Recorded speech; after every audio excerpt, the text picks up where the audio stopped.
What is unique about my landscape is that basically when we moved into here, it was scraped, which is common, where people develop homes and they just scrape native vegetation. You could tell that there was native vegetation that was left behind, but in front of the property on the side, obviously, it's been void of vegetation. So what makes it unique is I've been working to restore the land and bringing in natives.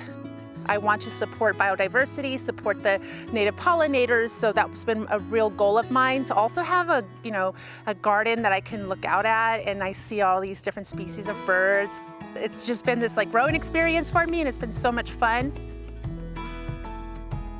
I live in an area where I'm basically in an ecotone, which means there's two ecosystems that are overlapping, kind of like a transition zone.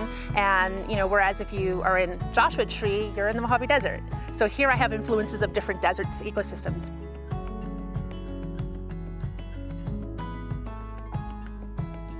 What I think about being desert-wise is planting flora that can tolerate the changing climate and that won't require much water. With that in mind, even when we're planting these plants that are drought tolerant, they still need water. A lot of folks purchase them with the idea that they can survive, they're adapted, but they forget that they're cultivated in nurseries where they've been babied, and then you put them under the bright sun, extreme temperatures, they can't survive. So there is a period of time when they do have to be babied once we put them in the ground. So we recently added a drip system, which is nice.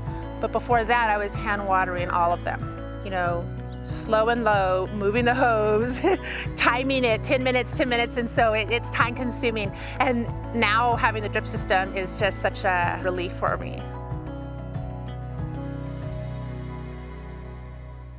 What I do for mulch is using rocks, but I do many different things. I buy huge pebbles from Home Depot and I put them underneath the plants. I might not directly put it against the main stem, but I definitely cover around the perimeter of the plant underneath the canopy, because when we're watering our plants, especially on a windy day, that water is going to evaporate. So it's going to help support and keep that moisture in there, and it'll help your plants.